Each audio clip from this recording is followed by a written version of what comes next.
খাগড়াছড়িতে যে এই অবরোধের ডাক দেওয়া হয়েছিল, এই অবরোধের শান্তি শৃঙ্খলা বজায় রাখার জন্য পুলিশ বাহিনী তৎপর রয়েছে। আমরা কাজ করছি, আর দু এক জায়গায় পিকেটিং এর চেষ্টা হচ্ছে। আমরা তাদের সাথে কথা বলে পরিস্থিতি স্বাভাবিক রাখার চেষ্টা করছি।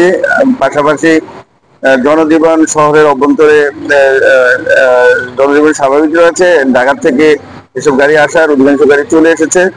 আপাতত এখনো কোনো সমস্যা নেই, আশা রাখি বাকি সময় ভালোভাবে যাবে।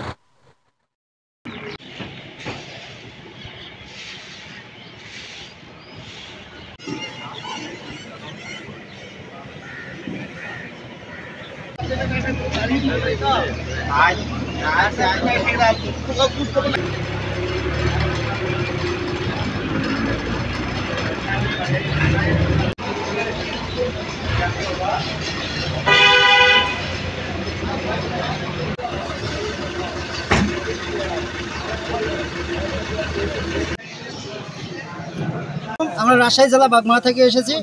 আমরা সাজেক পাহাড় যাব। সাজেক পাহাড় যাওয়ার জন্য আমরা এসেছি। আমরা এখন বর্তমানে খাগড়াছড়ি এসে আমরা খাগড়াছড়ি শহরে অবরোধ হচ্ছে নাকি চাকমা জাতি উপজাতিদেরকে ধর্ষণ করেছে, ওই উপলক্ষে যে আমাদের মানববন্ধন হচ্ছে, ওই মানববন্ধনে আমরা আটকে পড়ে গেছি। আমরা ক্যাম্পের পাশে, রাস্তার পাশে আমরা এখন সাইডে গাড়ি প্যাকিং করে আমরা এখন কি করব, সকালে আমাদের তো নাস্তা করতে হবে। এই জন্য আমরা রাস্তাতেই আমরা নেমে রাস্তার পাশে আমরা নাস্তার জন্য আমরা অবস্থান করতেছি এবং আমরা রান্নাবান্না করতেছি।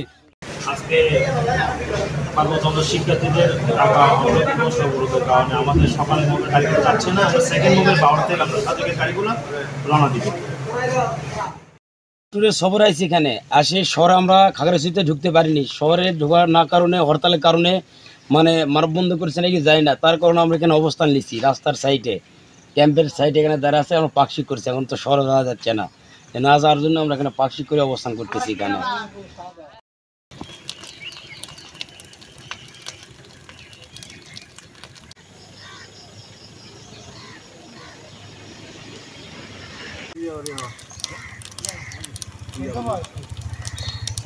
পরীক্ষা